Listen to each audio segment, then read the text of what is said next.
Good morning, students. So today we are going to start our next topic of this chapter number 4 of civics, key elements of democratic government. Okay, and this is our lecture number 3.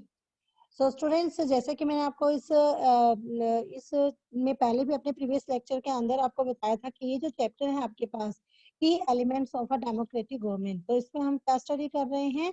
इसमें हम ये study कर रहे हैं कि जो हमारी democratic government है, ठीक है, हम डेमोक्रेटिक गवर्नमेंट की बात करते हैं, तो जो डेमोक्रेटिक गवर्नमेंट है उसके लिए आपके पास कौन से ऐसे फैक्टर्स हैं, इंपॉर्टेंट फैक्टर्स हैं जो एक गवर्नमेंट का डेमोक्रेटिक होने के लिए होने चाहिए। ठीक है, सो वो की एलिमेंट्स हम स्टडी कर रहे हैं, जिसके अंदर हमने जो फर्स्ट स्टडी किया था वो पार्टिसिपेशन किया था कि लोगों का पार्टिसिपेशन एक डेमोक्रेटिक कंट्री में, डेमोक्रेटिक गवर्नमेंट में गवर्नमेंट किसका, पब्लिक का पार्टिसिपेशन होना बहुत जरूरी है। तो उसके लिए हमने सबसे पहले जो है एक स्टोरी देखी थी साउथ अफ्रीका की। साउथ अफ्रीका में जो माया नायडू है उसके लिए हमने स्टडी किया था, और उसमें हमने एक जो उसके अंदर माया जो थी, उनके मदर ने उनको जो है हेक्टर पीटरसन के बारे में बताया था कि कैसे जब साउथ अफ्रीका जो है वो एक डेमोक्रेटिक कंट्री नहीं थी, ठीक है, वहां पर डेमोक्रेसी गवर्नमेंट नहीं थी, तो उस टाइम पर किस तरीके से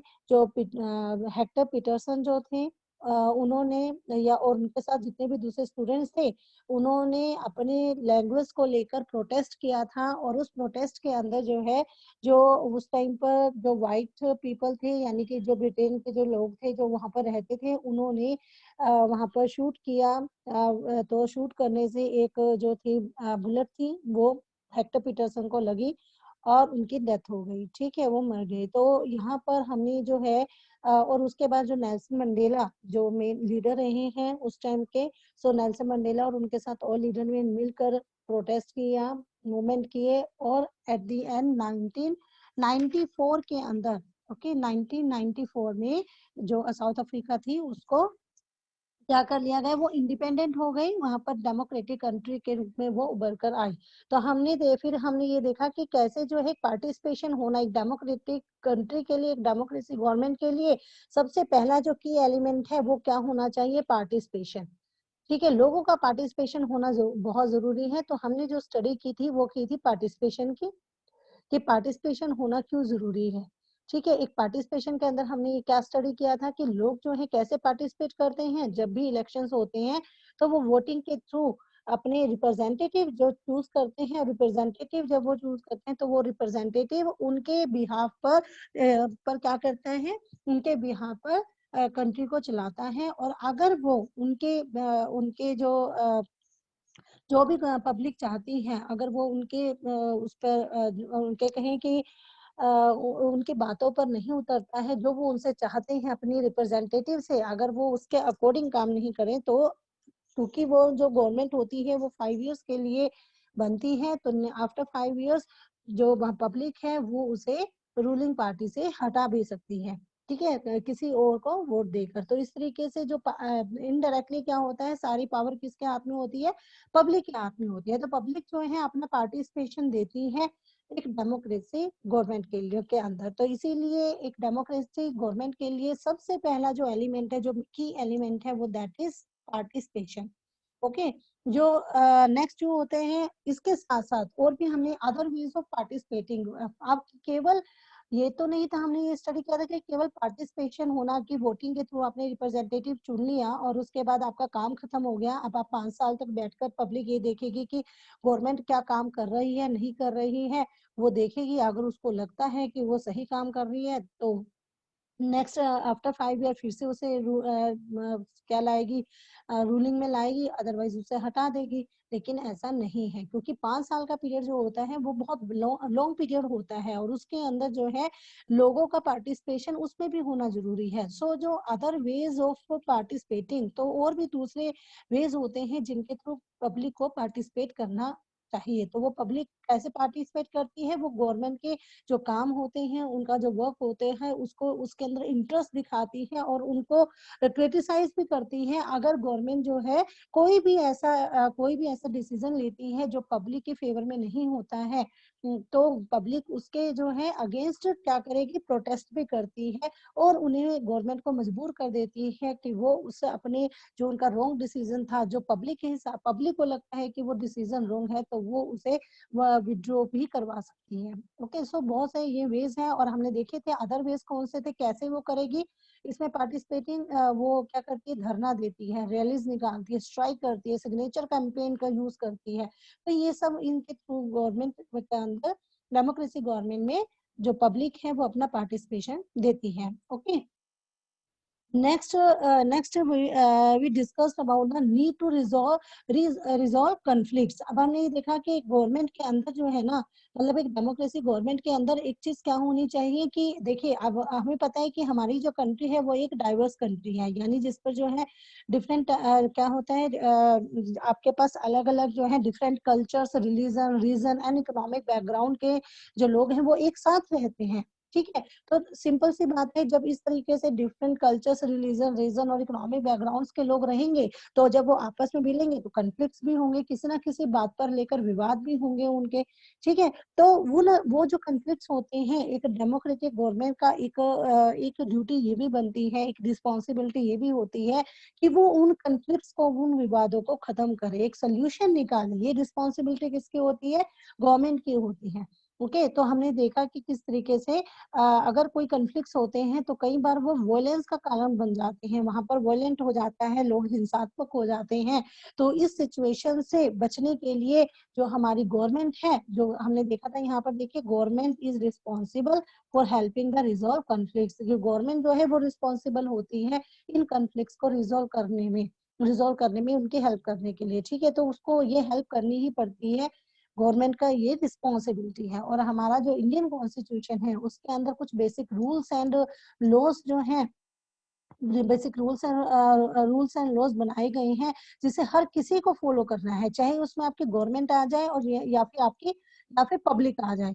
ठीक है, हर किसी को, जो भी हमारे इंडियन कॉन्स्टिट्यूशन में बेसिक रूल्स एंड लॉज जो हैं बनाए गए हैं, उन्हें फॉलो करना गवर्नमेंट एंड पीपल, लोगों दोनों का ही की ही ड्यूटी है। ओके, सो कॉन्फ्लिक्ट्स और जो डिफरेंसेस होते हैं have to be resolved according to these laws. So we will read more about this in later classes। तो हमने ये देखा था कि नेक्स्ट हम हमारी जो आगे की क्लासेस आएंगे हम उसमें स्टडी करेंगे इन सब के बारे में, इंडियन कॉन्स्टिट्यूशन के बारे में स्टडी करेंगे। ओके, वो हम नेक्स्ट क्लासेस के अंदर स्टडी करेंगे। तो अब यहाँ पर हम जो है स्टडी कर रहे थे कल यहाँ पर कि religious procession and celebration can sometime lead to conflict. हमने ये देखा कि जो हमारे कई बार ऐसा होता है, जो रिलीजियस प्रोसेशन यानी कि जब जुलूस निकाले जाते हैं, ठीक है, जब कोई रिलीजियस प्रोसेशन होता है, कोई धार्मिक जुलूस निकलते हैं और सेलिब्रेशंस होते हैं, can sometime lead to conflicts, ये भी कई बार कॉन्फ्लिक्ट का, विवादों का कारण बन जाते हैं। जैसे for example a route of procession takes may lead to a conflict. जैसे कि आपके पास आप देखते हैं कि एग्जांपल अगर हम लें यहाँ पर कि कोई भी जो है रिलीजियस प्रोसेशन जो है वो किस रास्ते पर निकले, यही कई बार विवाद का कारण बन जाता है। आपने देखा कि कई बार ऐसा होता है कि एक ही दिन पर जो है अलग अलग रिलीजियस के जो है सेलिब्रेशन आ जाते हैं, तो वो जब वो अपने अपने प्रोसेशन निकाले होते हैं, अपना अपना उन्होंने अपनी अपनी रैलीज निकाली होते हैं, जुलूस निकाले होते हैं, तो वो एक ही रूट से होकर, एक ही रास्ते से होकर एक दूसरे को क्रॉस करते हुए निकलते हैं, तो वहां पर कंफ्लिक्ट होने के बहुत ज्यादा चांसेस होते हैं। ओके, सो यहाँ पर देखें कि the government particularly the police play an important role in the getting representatives of concerned communities to meet and try and arrive at a solution। तो आपने देखा भी होगा कि जब इस तरह के जो है प्रोसेशंस होते हैं तो उस टाइम पर आपने देखा होगा कि जो हमारी जो पुलिस है, ठीक है, मेन जो हमारी पुलिस है, वो ऐसे जुलूस में हमेशा शामिल होती है, क्योंकि वहां पर उन्हें कन्फ्लिक्ट्स का, उनमें कुछ दंगे होने का, वोलेंट होने का, लोगों का बहुत ज्यादा चांस रहता है। तो इसीलिए उनको उन्हें कंट्रोल, वहां पर कंट्रोल बनाए रखने के लिए, ठीक है, शांति बनाए रखने के लिए पुलिस जो है हमेशा ऐसी जगह पर हमेशा ही आपको देखने खड़ी हुई मिलेगी। तो कई बार आप देखते हैं कि इस वॉयलेंट को भड़काने का खतरा हमेशा ऐसे जुलूस के अंदर, ऐसे प्रोसेशन में रहता है। और कभी कभी जो ये जुलूस होते हैं, वो के लोग जो होते हैं ना, वो बड़े ही उत्तेजित हो जाते हैं। और ठीक है ना, तो हमने देखा भी है कि at time there is a fear that violence may erupt, कि वॉयलेंस हो सकता है, ठीक है, वॉयलेंस हो सकता है विद पीपल थ्रोइंग स्टोन्स, वह लोग जो हैं पत्थर फेंक सकते हैं, और trying to disrupt the procession. Okay, और वो ये कोशिश करते हैं कि कैसे वो जो है, मतलब जुलूस के अंदर ना किस तरीके से वो उसको खराब कर सके, उनके जुलूस को खराब कर सके, उसको डिस्टर्ब कर सके, उस जुलूस उस प्रोसेशन को। The police is responsible for ensuring that violence does not take place.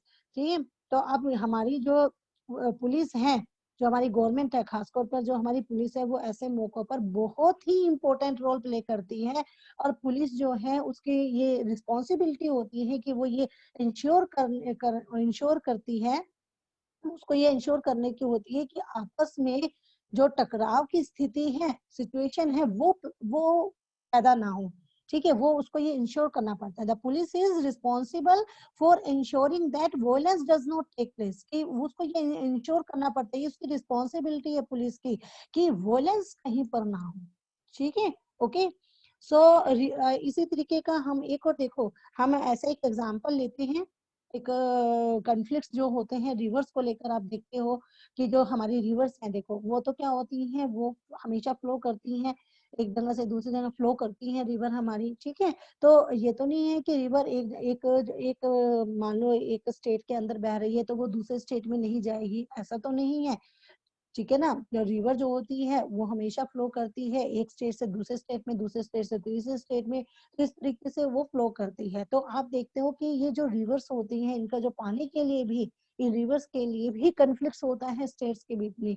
तो यहाँ पर हम लोग जो है उसी की स्टडी करते हैं कि rivers too can become a source of conflict between states. जो रिवर्स होती हैं वो भी कई बार जो है इन कन्फ्लिक्ट्स का कारण बन जाती है स्टेट्स के बीच में। ठीक है, अलग अलग स्टेट्स के बीच में। सो अ रिवर में begin in one state flow through another and and in third. आप देखते हो कि कुछ जो रिवर्स ऐसी होती हैं, वो एक से ज्यादा स्टेट्स में, एक से ज्यादा स्टेट से होकर गुजरती हैं। और जिन स्टेट्स में ये रिवर जो है वो फ्लो करती हैं, जहां से ये पास थ्रू होती है, जहां से निकलती है, उनके बीच में जो रिवर का पानी होता है, उसका डिस्ट्रीब्यूशन, उसका बंटवारे को लेकर जो विवाद है, डिस्प्यूट्स हैं, वो भी एक बहुत बड़ा कारण बन जाता है। तो हमने यहाँ देखा कि जो रिवर्स होती हैं, कभी होता है कि एक जो रिवर है वो एक स्टेट से क्या जा रही है, दूसरे स्टेट्स में जा रही है, और एंड उसका किसी तीसरे स्टेट में हो रहा है।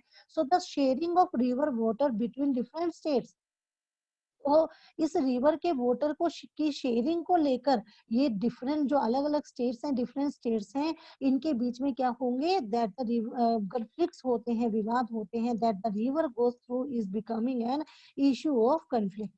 ठीक है, तो ये एक बहुत बड़ा इशू बन जाती है, किस चीज का, कॉन्फ्लिक्ट्स का एक इशू बन जाती है वोटर की शेयरिंग को लेकर। जैसे यहाँ पर एक बड़ा ही मतलब कि फेमस जो है, यहाँ पर एक डिस्प्यूट है कावेरी रिवर को लेकर। कावेरी जो हमारी रिवर है, उसके उसके वोटर को लेकर बहुत बड़ा डिस्ट्रीब्यूशन, बहुत ज्यादा कॉन्फ्लिक्ट है। वो देखिए क्या है कि for example you may have heard about the Kaveri water dispute between Karnataka and Tamil Nadu. देखिए आपको ये है आपके पास यहाँ पर कर्नाटका एंड तमिलनाडु। यहाँ पर देखो ये कर्नाटका है, ठीक है, ये कर्नाटका है ये। अब यहाँ से कावेरी जो है, इसका ओरिजिन कहाँ से होता है, कर्नाटका से होता है, कर्नाटका से होकर निकलती है ये। और ये बहती हुई, ये देखिए यहाँ बहती हुई, ये यहाँ से तमिलनाडु से होकर जा रही है। ठीक है, बहती हुई ये कहाँ से जाती है, ये तमिलनाडु से होकर बह रही है कावेरी रिवर। ओके, तो यहाँ पर देखो क्या कन्फ्लिक्ट है इनके बीच में कि जैसे कि यहाँ पर आपने कर्नाटका और तमिलनाडु के बीच में ये डिस्प्यूट चलता है कावेरी रिवर के वाटर को लेकर। एक्चुअली क्या होता है कि the water store in Krishna Raja Sagar dam in Karnataka is use for irrigation of number of districts and for meeting the needs of the city of Bengaluru. अब यहाँ पर देखिए, यहाँ पर क्या है कि कर्नाटका जो है ना, कर्नाटका में के जो कृष्ण राजा सागर डैम है, यहाँ पर आपके पास जो कृष्ण राजा सागर डैम है, उसमें क्या है, उस कृष्ण राजा सागर डैम में जो पानी, जो भरा हुआ पानी जो होता है, वाटर होता है, वो कई डिस्ट्रिक्ट्स में वहीं की, ठीक है, कर्नाटका के कई डिस्ट्रिक्ट्स में इरिगेशन के काम में आता है। ओके, वहां पर इरिगेशन के काम में इसका यूज किया जाता है। कर्नाटका में, कर्नाटका में वहां पर एक डैम है, उस डैम का नाम क्या है, कृष्णा राजा सागर डैम, ठीक है। अब वहां पर वाटर, इस कावेरी रिवर के पानी को इकट्ठा किया जाता है और उसका पानी जो है उसको, वहां के कई सारे ऐसे डिस्ट्रिक्ट्स हैं जिसमें इरिगेशन के लिए उसको यूज किया जाता है। और इसी वाटर से जो बंगलुरु सिटी है, वहां की बंगलुरु शहर है, उसकी जरूरतें भी पूरी की जाती हैं, बंगलुरु की भी जरूरतें वहां पर पूरी की जाती हैं। अब क्या हुआ, the water store in Mettur dam in Tamil Nadu is used for crop grown in the delta region of the state. अब दूसरा देखिए यहाँ पर, अब क्या हुआ, देखो ये आपके पास ये हो गया यहाँ पर मेटूर डैम, ये तमिलनाडु में मेटूर डैम। ओके, तो अब यहाँ पर क्या है कि जो तमिलनाडु के जो मेटूर, ये जो मेटूर डैम है, ये वाला जो मेटूर डैम है, ठीक है, इसमें जो पानी भरता है, ये रिवर जो कावेरी रिवर है, इससे जो पानी भरते हैं, इसी पानी से, इसी रिवर के वाटर से स्टेट के जो डेल्टा क्षेत्र हैं, डेल्टा एरिया है, उसमें इरिगेशन होती है। अब देखो कावेरी का वही है कि कावेरी जो रिवर, ये जो कर्नाटका से ओरिजिन हो रहा है, उसका कर्नाटका के भी जो डैम है, कौन सा डैम, कृष्णा राजा सागर डैम, ठीक है, उसमें वहां पर वो पानी इकट्ठा होता है, ठीक है, पानी इकट्ठा हुआ तो उसका उसका वो कई सारे डिस्ट्रिक्ट में इरिगेशन के लिए यूज करते हैं। साथ ही साथ यहाँ पर क्या करते हैं, इस कावेरी का, ये जो आपके पास बंगलोर है, बंगलुरु है, उसमें भी इस पानी का यूज किया जाता है, इस सिटी के अंदर भी। और तमिलनाडु में इसी कावेरी रिवर से वहां पर जो मेटूर डैम है, मेटूर डैम के अंदर भी पानी इकट्ठा किया जाता है और उसका यूज जो है उस स्टेट के जितने भी डेल्टा एरिया है, ठीक है, डेल्टा एरिया है, वहां पर यूज किया जाता है इरिगेशन के लिए। अब कन्फ्लिक्ट्स हो गया, कन्फ्लिक्ट्स क्या हो गया कि कर्नाटका जो है वो ये कहता है कि पहले मैं अपनी अपनी नीड को, अपनी रिक्वायरमेंट पूरी करूंगा, ठीक है, वो कहते हैं कि हमारे पास इतना पानी नहीं है कि हम दे। तो यहाँ पर प्रॉब्लम क्या होती है, देखिए, तो यहाँ पर डिस्प्यूट क्या हो गया दोनों के बीच में कि कर्नाटका जो है वो पहले अपनी जो है जरूरत को पूरी करेगा, वो कहता है कि पहले मेरी जरूरत पूरी हो जाए तो मैं दूंगा तमिलनाडु के पास, वहां पर बहने दूंगा पानी को। तमिलनाडु को ये होता है कि भाई उन्हें भी कावेरी रिवर से वाटर चाहिए। तो इस वाटर को लेकर ही इनके बीच में क्या चलता रहता है, इन स्टेट्स के बीच में एक डिस्प्यूट चलता रहता है, कन्फ्लिक्ट होते रहते हैं, क्लियर। तो ऐसे कन्फ्लिक्ट्स को देखो, इस तरह के कन्फ्लिक्ट्स को कौन, किसे सोल्व करना है, कौन सोल्व करेगा इन कन्फ्लिक्ट्स को, इन कन्फ्लिक्ट्स को सोल्व करती है हमारी गवर्नमेंट। तो गवर्नमेंट की ये गवर्नमेंट की क्या है, ये गवर्नमेंट का काम है कि वो इन कन्फ्लिक्ट्स को सोल्व करे। ओके, क्लियर है सबको। सो हमारे जो है, so a conflict arises because both dams are on the same river. अब यहाँ पर जो है मेन प्रॉब्लम क्या आ रही है कि, यस, सो यहाँ पर एक चीज है कि आगे वो क्या कहते हैं कि मेन कंफ्लिक्ट कैसे पैदा हुआ, कि the conflict arises because both dams are the same river. कि कंफ्लिक्ट यहाँ पर इसीलिए अराइज हुआ क्योंकि जो सेम रिवर पर आपके दोनों के डैम बने हुए हैं, दोनों स्टेट्स के डैम बने हुए हैं एक ही रिवर के ऊपर, वो रिवर क्या है, Kaveri river. And the downstream dam is in Tamil Nadu can only be filled up if water is release from the upstream one located in Karnataka. अब यहाँ पर क्या है कि कर्नाटक, अब दोनों के बीच में क्या डिस्प्यूट हो रहा है यहाँ पर कि कर्नाटका का जो कृष्णा राजा सागर डैम है वो कावेरी नदी के, कावेरी जो रिवर है उसके क्या है, उसका अपस्ट्रीम पर है, अपस्ट्रीम मतलब ऊपरी छोर पर है। और जो तमिलनाडु का जो मेटूर डैम है वो नदी के कहाँ पर है, डाउनस्ट्रीम पर है। तो यहाँ पर अब क्या होता है कि therefore both states cannot get as much water as they need for people in their states. So this lead to conflict, and the central government has to step in and see that a fair distribution is worked out for both states. तो अब दोनों states को अपने लोगों की जरूरतों की जरूरत के लिए, उनकी जो रिक्वायरमेंट है उसके लिए उनको क्या चाहिए, पानी चाहिए, वाटर चाहिए, जो कि नहीं मिल पाता। तो इससे कन्फ्लिक्ट्स अराइज हो जाते हैं, उससे विवाद उत्पन्न हो जाते हैं। तब जो हमारी जो नेशनल गवर्नमेंट है, ठीक है, जो हमारी ये जो नेशनल गवर्नमेंट है वो क्या करती है, उसकी मेन रिस्पॉन्सिबिलिटी होती है। Okay, so the central government, जो हमारी केंद्रीय सरकार है, जो हमारी सेंट्रल गवर्नमेंट है, has to step and see that a fair distribution is worked out for both state. इसलिए जो हमारी सेंट्रल गवर्नमेंट है उसको ऐसे स्टेप उठाने पड़ते हैं ताकि दोनों स्टेट्स के लिए जो वोटर का डिस्ट्रीब्यूशन है, जो वोटर की शेयरिंग है, वो सही तरीके से हो जाए।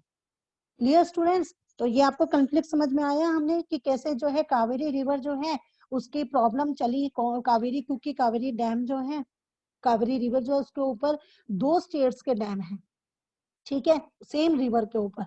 तो दोनों को चाहिए, पूरा का पूरा पूरा पानी चाहिए दोनों को, और दोनों में ही मेन प्रॉब्लम है कि दोनों को ही पूरे तरीके से पानी नहीं मिल पाता। तो इसीलिए दोनों के बीच में कन्फ्लिक्ट रहते हैं कि भी कैसे जो है वाटर की शेयरिंग की जाए। तो यहाँ पर जो हमारी सेंट्रल गवर्नमेंट है वो ये इस रिस्पॉन्सिबिलिटी को लेती है इन कन्फ्लिक्ट्स को खत्म करने के लिए।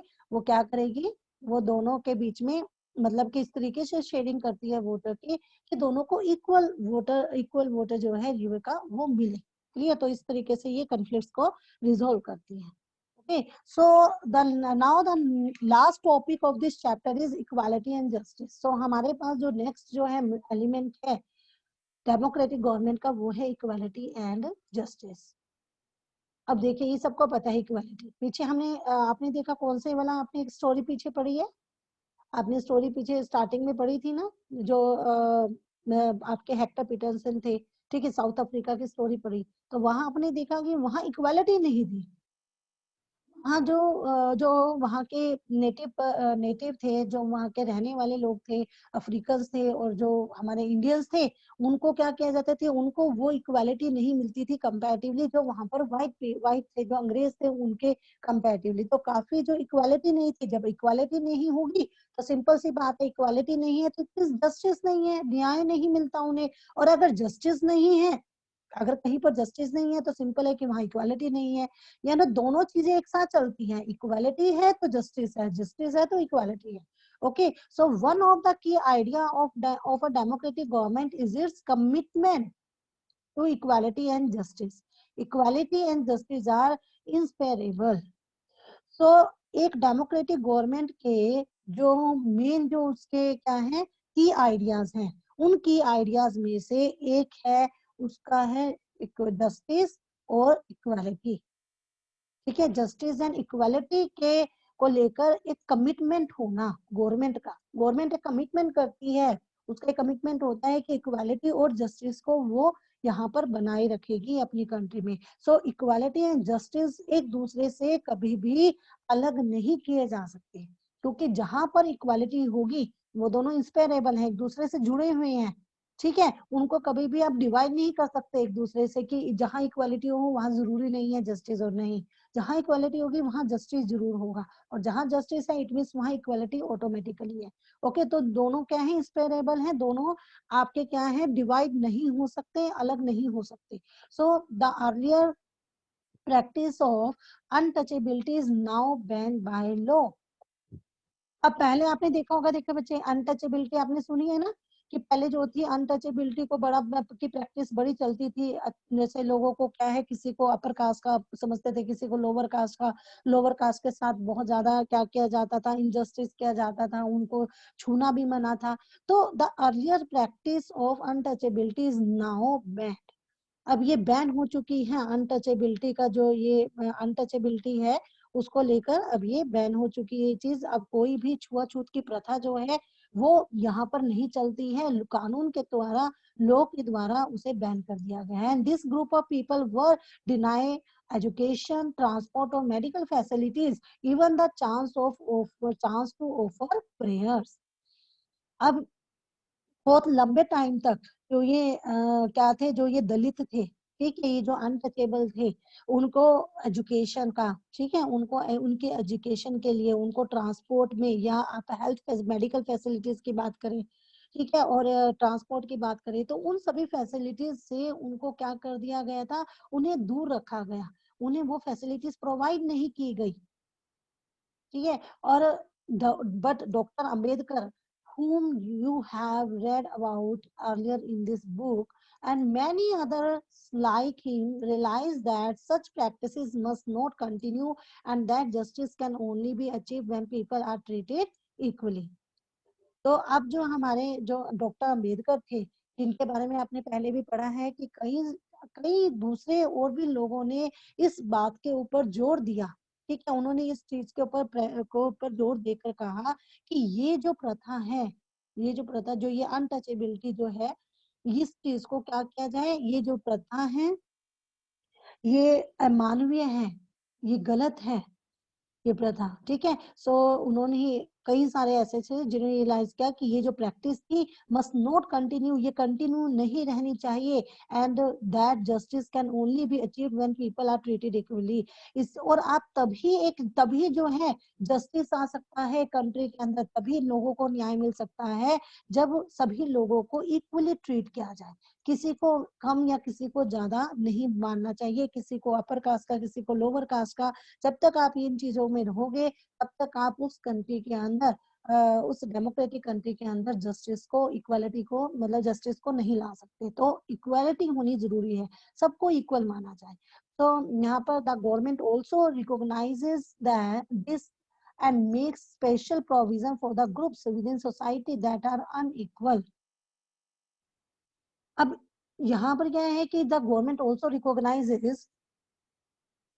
recognizes this and makes special provision for group within society that are unequal. इसीलिए जो हमारी गवर्नमेंट है ना, उन्होंने इन्हीं चीजों को देखते हुए, ठीक है, हमारी जो गवर्नमेंट है उसने भी इक्वालिटी और जस्टिस की जो ये जरूरत है उसको उन्होंने रिकॉग्नाइज किया, उन्होंने पहचाना, और इन ग्रुप्स के लिए एक उन्होंने स्पेशल प्रोविजन भी बनाए।